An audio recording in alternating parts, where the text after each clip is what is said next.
I was wanting to film an impromptu review on the Anastasia Beverly Hills Subculture palette.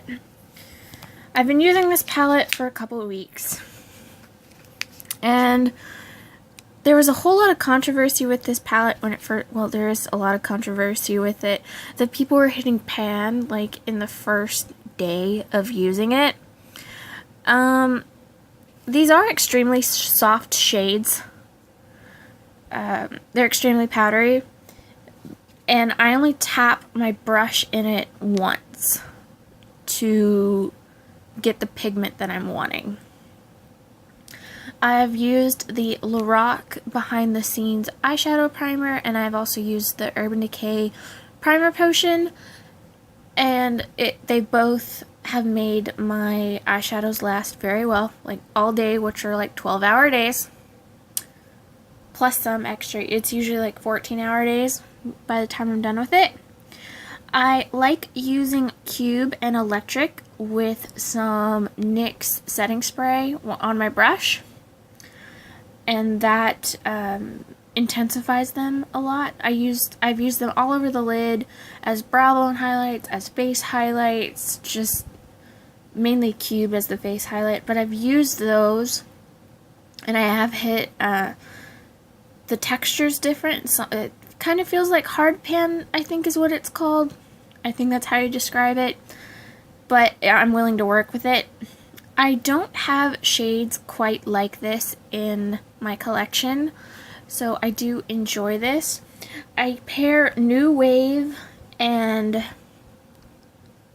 Edge together. I'll put New Wave in the crease and Edge all over the lid. That's a good look. I'll use this as a transition shade. I'll use these two as like all over lid shades. It kind of just depends on what I'm feeling that day. The only one that I've noticed that is really powdery for me would be Roxy and Dawn. Like, those two are super powdery for me, but it's nothing I'm not willing to work with. So this palette is $42 at Ulta.